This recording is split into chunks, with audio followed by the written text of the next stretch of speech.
Oke, coba deh sekarang buka lini masa media sosial Anda. Apa coba yang kelihatan? Kemungkinan besar, di antara foto-foto teman atau berita, pasti ada selipan konten Islami kan? Pasti ada. Mungkin potongan video ceramah yang bikin semangat, atau kutipan ayat yang adem di hati, atau infografis cantik soal sholat duha. Iya, yang visualnya menarik gitu ya. Betul. Dan konten-konten ini, ya menenangkan tentu saja. Tapi, pernah nggak sih Anda merasa kayak ada yang kurang, seolah-olah kita ini cuma dapat kepingan puzzle kecil dari sebuah gambar yang jauh lebih besar? Tentu. Dan itu wajar sekali sih. Algoritma media sosial kan memang sukanya yang ringkas, yang gampang dicerna, yang kasih kepuasan instan. Benar. Nasihat yang menenangkan itu jauh lebih gampang viral daripada katakanlah pembahasan mendalam soal struktur hukum di Al-Quran. Jauh. Nah, masalahnya adalah kalau kita terus-terusan cuma konsumsi camilan spiritual ini, kita bisa berisiko kehilangan menu utama yang sesungguhnya ingin disajikan oleh Al-Quran. Menu utama. Saya suka banget istilah itu. Nah, ini yang bakal jadi misi kita hari ini. Oke? Berdasarkan sumber yang Anda bagikan, yaitu Mushaf Al-Quran itu sendiri, kita akan coba sajikan sebagian dari menu utama itu. Siap. Kita mau kupas nih, 7 tema besar yang porsinya itu dominan banget dalam Al-Quran, tapi anehnya justru kayak tenggelam dan jarang banget muncul di lini masa kita. Siap. Mari kita mulai. Oke. Tema pertama. Ini porsinya luar biasa besar, tapi sering banget dihindari. Dialog Al-Quran dengan ahli kitab. Maksudnya kaum Yahudi dan Nasrani. Dan ini bukan sekedar disebut sambil lalu loh, ini beneran dialog, perdebatan, kritik, ajakan yang panjang banget di banyak surat. Betul. Diangkat utuh karena topiknya memang ya sensitif dan butuh pemahaman konteks sejarah yang kuat. Nah, itu dia. Kalau disajikan sepotong-sepotong, pesannya bisa terdistorsi banget. Padahal kalau kita lihat esensinya, tujuan utama dialog ini bukan buat menebar kebencian. Oh, oke. Justru sebaliknya. Al-Quran itu berusaha menegaskan kembali akar ajaran yang sama dari semua nabi. Tauhid. Tauhid, ya. Betul. Penyembahan kepada Tuhan yang Esa. Al-Quran ini memposisikan dirinya sebagai korektor terhadap apa yang dianggapnya sebagai penyimpangan ajaran nabi-nabi sebelumnya. Menarik. Jadi sebagai korektor, bukan sebagai, katakanlah, penghancur. Jadi alih-alih fokus ke permusuhan, Al-Quran justru nyari titik temu. Tepat. Banyak orang mungkin mikirnya sebaliknya kan, kalau dengar dialog dengan ahli kitab. Ada ayat yang kayaknya langsung membantah asumsi itu kan? Ada, dan ini kunci banget. Ini semacam undangan terbuka yang sangat beradab. Ada di surah Ali Imran, ayat 64. Bunyinya seperti ini. Silahkan. Kul, ya ahlal kitab, ta'alau ila kalimatin sawa'im bainana wa bainakum, alla na'buda illallah, wa la nushrika bihi syai'an, wa la yattakhidha ba'duna ba'dan arbaban min dunillah. Wow. Coba perhatikan frasa kuncinya. Kalimatun sawa. Kalimatun sawa. Sebuah kalimat atau prinsip yang sama. Al-Quran nggak mulai dengan perbedaan. Justru mengajak, ayo kita cari kesamaan fundamental kita. Artinya, katakanlah Muhammad, wahai ahli kitab, marilah kita menuju kepada satu kalimat pegangan yang sama antara kami dan kamu. Nah, bahwa kita tidak menyembah selain Allah dan kita tidak mempersekutukannya dengan sesuatu pun, dan tidak pula sebagian kita menjadikan sebagian yang lain sebagai Tuhan-Tuhan selain Allah. Lihat kan? Ajakan dialog yang luar biasa yang sering hilang dalam kebisingan konten yang cuma menonjolkan perbedaan. Dan ajakan dialog ini didasari oleh semacam aturan main atau kesepakatan bersama. Ini membawa kita ke tema kedua. Nah, ini dia. Kalau kita ngomongin dialog, pasti ada semacam kontrak di dalamnya. Ini ngingetin saya ke tema berikutnya yang Anda sebutkan, konsep perjanjian atau mitsak. Mitsak ya? Kata ini diulang-ulang terus di Al-Quran. Ini bukan janji biasa, kan? Jauh lebih dari itu. Mitsak itu ikatan sakral, sebuah perjanjian agung antara Tuhan dan manusia. Dan kisah yang paling detail itu adalah perjanjiannya dengan Bani Israel. Oke. Yang menarik di sini adalah relevansinya yang abadi. Tema ini intinya ngajarin kita soal tanggung jawab, amanah, dan konsekuensi serius dari sebuah pengkhianatan. Di zaman sekarang, di mana kata-kata dan janji itu rasanya gampang banget diucapin dan dilupain, Al-Quran ngingetin kalau komitmen, apalagi ke Tuhan, itu punya bobot yang luar biasa. ini pelajaran universal soal integritas. Jadi ini bukan hubungan satu arah yang pasif, Tuhan di atas, manusia di bawah gitu ya? Bukan. Ada semacam kontrak dua arah, ada syarat dan ketentuan yang berlaku. Persis. Dan itu tergambar jelas banget di salah satu ayat paling awal di Al-Quran, Surah Al-Baqarah, ayat 40.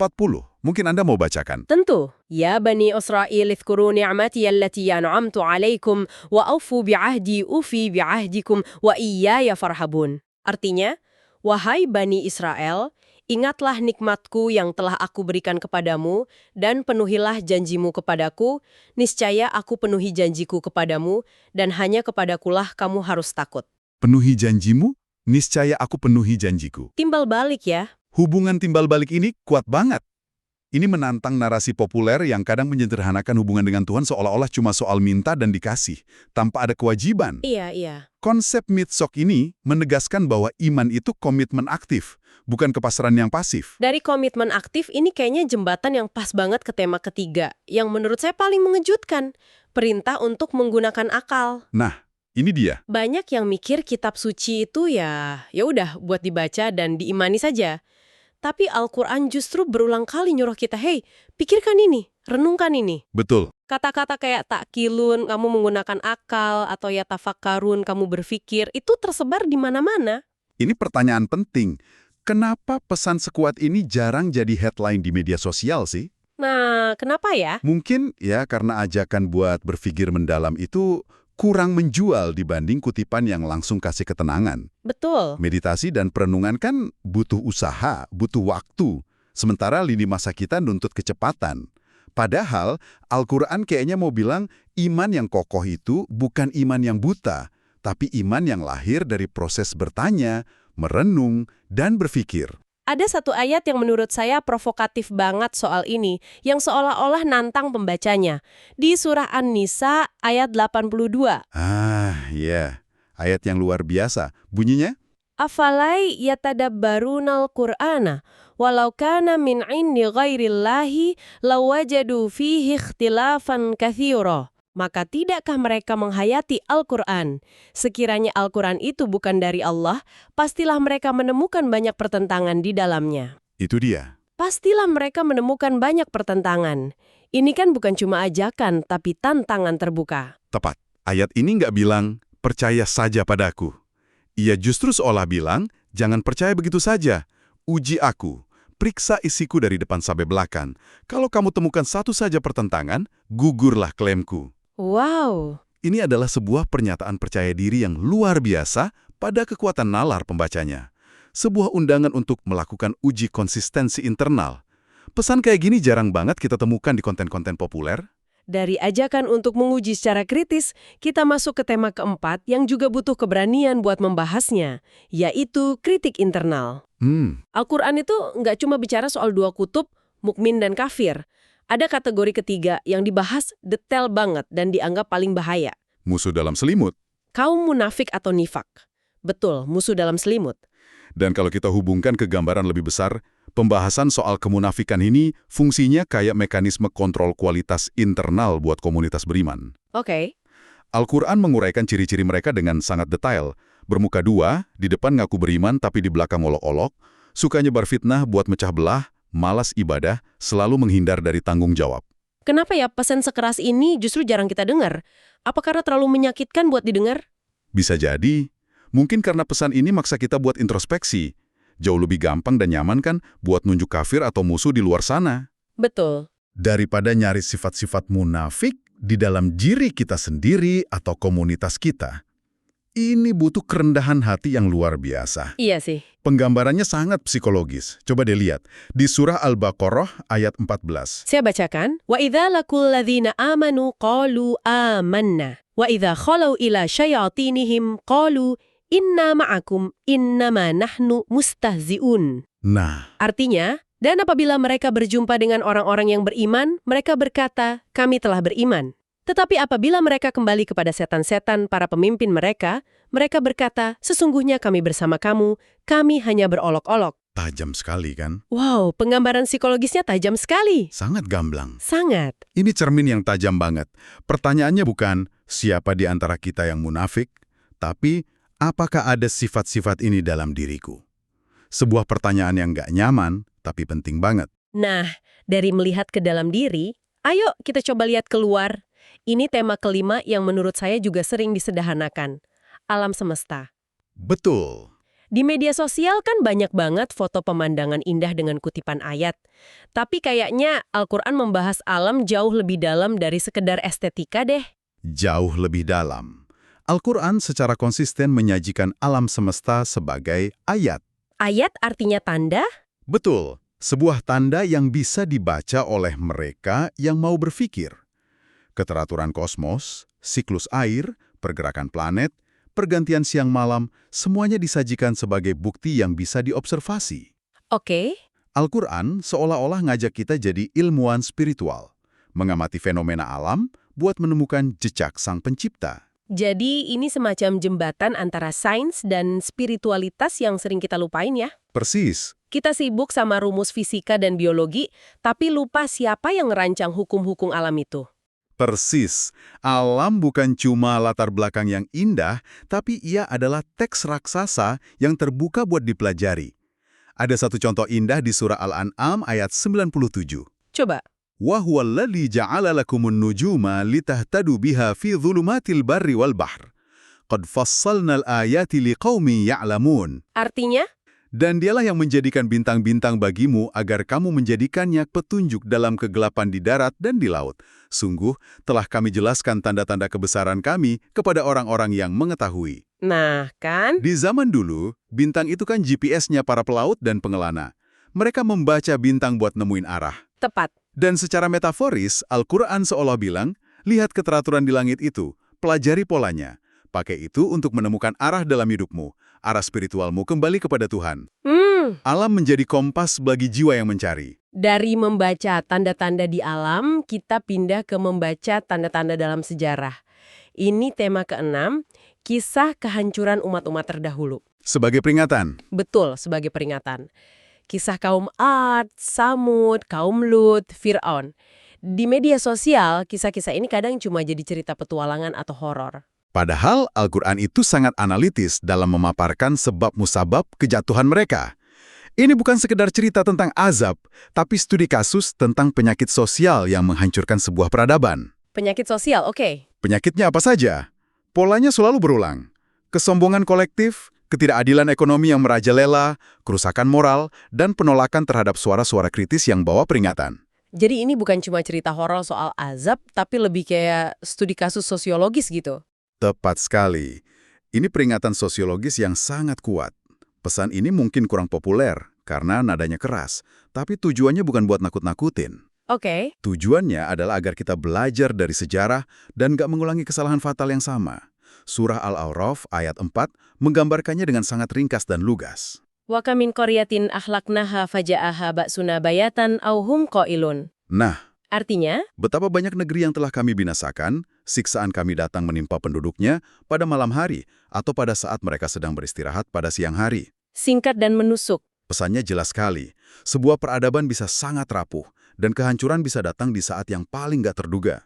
Ini pengingat bahwa kemajuan material dan teknologi saja nggak akan pernah cukup untuk menjamin kelangsungan sebuah peradaban kalau fondasi moral dan keadilannya rapuh. Dan ini membawa kita dengan sempurna ke tema ke-7 dan terakhir. Kalau penyakitnya adalah ketidakadilan, maka obatnya yang jadi salah satu misi utama para nabi Adalah keadilan. adalah penegakan keadilan atau Al-Qist. Benar. Dan keadilan dalam Al-Quran itu cakupannya luas banget. Bukan cuma hukum di pengadilan. Oh, bukan cuma itu ya? Bukan, tapi juga keadilan dalam timbangan pas berdagang, keadilan dalam keluarga, keadilan dalam mengelola harta anak yatim, dan keadilan sosial secara umum. Poin terpentingnya adalah bagaimana Al-Quran itu ngikat erat ibadah ritual dengan keadilan sosial. Nah, ini dia. Ini yang sering terasa putus ya. Betul. Orang bisa rajin banget sholat atau puasanya, tapi dalam urusan bisnis, warisan, atau perlakuan ke sesama, prinsip keadilan ini dikesampingkan. Itulah mata rantai yang sering putus. Kita fokus banget sama detail teknis ritual, tapi abai pada buah yang seharusnya dihasilkan dari ritual itu. Yaitu membaiknya perilaku sosial. Tepat. Ada satu ayat yang sering banget kita dengar pas khutbah Jumat, tapi mungkin pesannya belum meresap sepenuhnya. Surah An-Nahl ayat 90. Innallaha ya'muru bil adli wal ihsani wa ita'i dzil qurba wa yanha 'anil fahsya'i wal munkari wal baghi. Nah, Artinya, sesungguhnya Allah menyuruh kamu berlaku adil dan berbuat kebajikan, memberi bantuan kepada kerabat, dan Dia melarang melakukan perbuatan keji, kemungkaran dan permusuhan. coba perhatikan urutannya. 3 perintah dan 3 larangan yang jadi pilar etika sosial dalam Al-Quran. Ya. Dan yang disebut pertama kali sebagai perintah fundamental adalah al-adl, adil, dan al-ihsan, berbuat baik, yang levelnya bahkan di atas sekadar adil. Benar. Ini menunjukkan kalau inti dari keberagamaan, menurut ayat ini, adalah tegaknya keadilan dan tersebarnya kebaikan di masyarakat. Jadi, kalau kita tarik benang merah dari 7 tema ini, dialog kritis, perjanjian sakral, perintah berpikir, kritik diri, membaca alam, belajar dari sejarah, sampai menegakkan keadilan, gambaran kita tentang Al-Quran jadi jauh lebih utuh ya. Jauh lebih utuh. Al-Quran yang sesungguhnya ini jauh lebih menantang dan multidimensional daripada versi yang sering kita temui di lini masa. Tepat. Al-Quran itu bukan buku yang didesain cuma buat bikin kita nyaman. Ia juga mau membangunkan kita. Ia mau kita gelisah lihat ketidakadilan. Ia mau kita kritis terhadap diri sendiri dan informasi. Ia adalah kitab hukum, panduan sosial, teks sejarah, sekaligus sumber spiritualitas. Lengkap sekali. Mengabaikan aspek-aspek yang menantang ini berarti kita belum benar-benar berinteraksi dengannya secara utuh. Kita mungkin baru nyentuh sampulnya saja. Sebagai penutup, mungkin ada satu pertanyaan untuk Anda renungkan. Setelah mendengar semua ini, coba luangkan waktu sejenak dan tanyakan pada diri sendiri. Al-Quran versi camilan seperti apa yang selama ini saya konsumsi lewat gawai saya? Dan Al-Quran versi menu utama seperti apa yang sesungguhnya sedang menunggu untuk saya jelajahi secara utuh?